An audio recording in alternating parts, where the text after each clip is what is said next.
കനത്ത മഴയിലും ആവേശം ചോരാതെ നിലമ്പൂർ തെരഞ്ഞെടുപ്പ്. പോളിംഗ് 73%. മണ്ഡലം ആർക്കൊപ്പമെന്നറിയാൻ ഇനി 3 നാൾ. വിജയപ്രതീക്ഷയോടെ മുന്നണികൾ.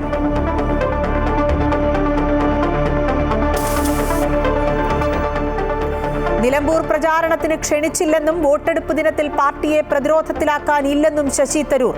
താരപ്രചാരകരുടെ പട്ടികയിൽ തരൂർ ഉണ്ടായിരുന്നുവെന്നും ആരെയും പാർട്ടി ക്ഷണിച്ചിട്ടില്ല എന്നും കൂറുള്ളവർ വന്നുവെന്നും KPCC പ്രസിഡന്റ് സണ്ണി ജോസഫ്.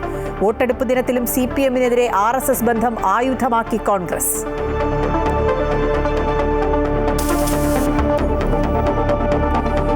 രാജ്ഭവനിലെ ഭാരതാംബ ചിത്രത്തിൽ വീണ്ടും വിവാദം. സ്കൗട്ട് ആൻഡ് ഗൈഡ്സ് പരിപാടിയിൽ ഭാരതാംബ ചിത്രം വെച്ചതിൽ പ്രതിഷേധിച്ച് മന്ത്രി V ശിവൻകുട്ടി ഇറങ്ങിപ്പോയി. മന്ത്രി ഗവർണറെ അപമാനിച്ചെന്നും പ്രോട്ടോകോൾ ലംഘിച്ചെന്നും രാജ്ഭവൻ. ഭരണഘടന ലംഘിച്ചെടുത്ത് എന്ത് പ്രോട്ടോകോൾ എന്ന് മന്ത്രി V ശിവൻകുട്ടി.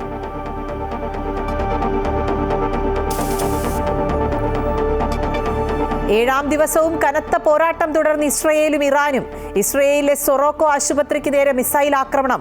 ഒട്ടേറെ പേർക്ക് പരിക്ക്. ഇറാനിലെ നഥാൻസ് അറാഖ് ആണവ കേന്ദ്രങ്ങൾ ആക്രമിച്ചെന്ന് ഇസ്രയേൽ. ജനീവയിൽ നാളെ നിർണായക കൂടിക്കാഴ്ച.